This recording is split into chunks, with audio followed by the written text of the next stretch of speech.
So there was a time when I walked down the street to get lunch, and I was getting ribs from Green's Barbecue, which was located at Pulaski and Lake Street. And Smitty, who was a longtime employee, like a part of the family really, he came out with me and watched me walk down the street, which I thought was a little strange.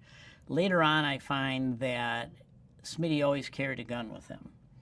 And Dad had asked him to keep an eye on me as I went down the street to make sure everything was okay.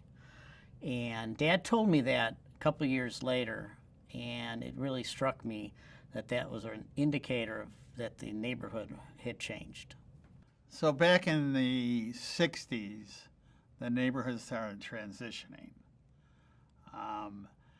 And as it transitioned, there was an element that came into the neighborhood that was destructive.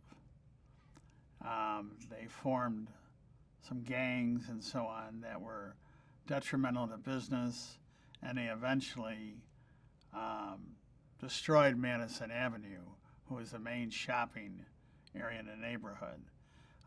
What happened right after that was when Martin Luther King was killed, Kennedy was killed, and there was just total upheaval on the west side of Chicago, as there was everywhere else. But there was a lot of burning going on in the retail businesses. They burned Madison all the way out to Cicero Avenue, and we were 2 blocks from there to the north. And they started, they wanted to go over and burn Lake Street. But as a result, they finally realized that there was no retail on Lake Street. It was all industrial. And they ended up just focusing on Madison Street and leaving us alone.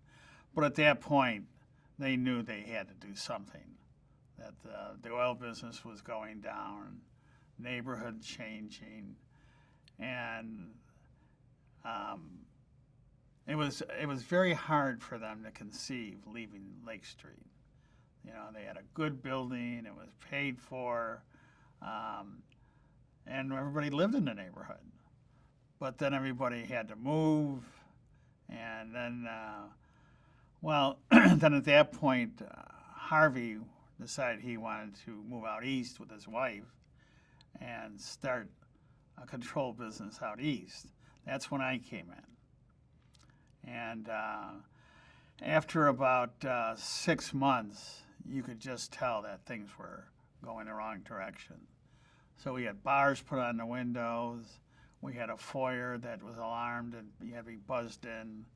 And it became much more of a fortress feeling. I mean, when we came to work in the morning, we had a park inside. If customers came for pickups, they had to park on the sidewalk so we could see their vehicles. And there was just a lot of crime, a lot of bad things going on.